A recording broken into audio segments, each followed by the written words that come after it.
On the tax sale side, we were talking about this before, is a lot of the times we're getting tax deeds or we're getting stuff on the liens and we foreclose and then there's people on there, but there's usually all kinds of things there. And as a tax sale investor, you're generally in a first lien position, but there's still title issues that have to get done because in many cases it's a non-insurable title. So Mhm. talk a little bit about what happens there in those situations. Like as an investor, if you take over something with a quick claim deed, what are some issues with title that could pop up very common that maybe investors should look for? Like, what are some normal title problems when buying a property that people should be aware of?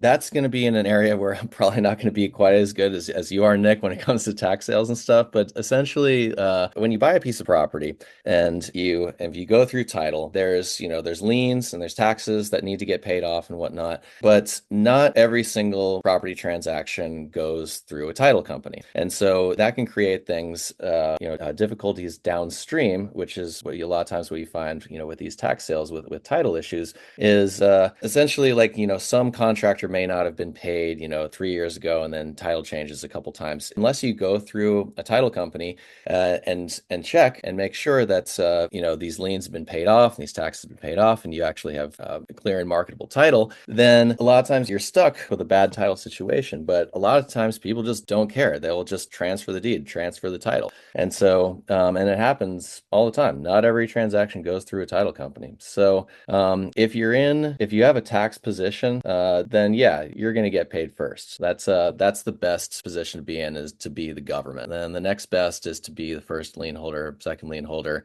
I'm sure that, all your community knows this. But yeah, as far as like issues with after getting your title stolen, you absolve it with what's called an action to quiet title. And to change the chain of title, you essentially need a lawsuit. You can't just go to the recorder and be like, "Yo, my name's Nick.